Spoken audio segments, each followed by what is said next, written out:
Баршаңызға сәлем бердім достар. Мен бүгін сіздерге асқабақтан жасалатын қантсыз, өте дәмді, өте пайдалы мармеладтың рецептін ұсынамын. Ең алдымен асқабақты осылай духовкаға пісіріп алсаңыздар болады, немесе манта пісіргішке де пісіруге болады.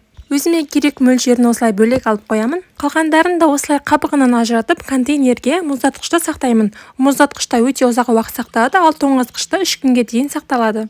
Одан кейін ыдысқа суды қойып, оның үстіне осындай сиырдан жасалатын халал желатинді салып, жақсылап араластырып, желатин ісінгенше 5-10 минутқа қалдырамыз.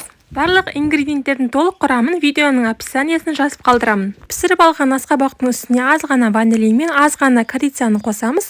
Мен өте аз мөлшерде краситель қостым. Сіздер қоспасаңыздар да болады, өйткені красительсіз-ақ мармеладтың түсі өте қанық, әдемі болып шығады.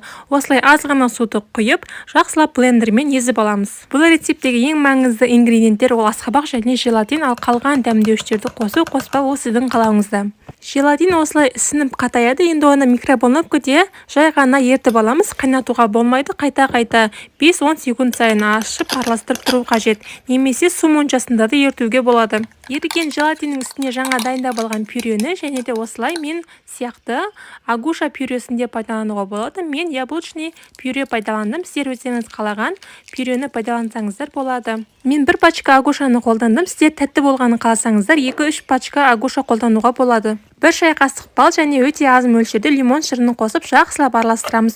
Тез араластыру қажет, себебі желатин қатып қалуы мүмкін. Өздеріңіз қалаған кез келген силиконды формаға осылай мармеладтарды құйып шығамыз. Мармеладтың консистенциясы осы видеодағы сияқты сұйық болу қажет. Егер сіздің пюреңіз қою болып қалатын болса, онда мармелад тығыз болмай қалады. Формамызға құйып болғаннан кейін оны қатқанша тоңазытқышқа салып қоямыз.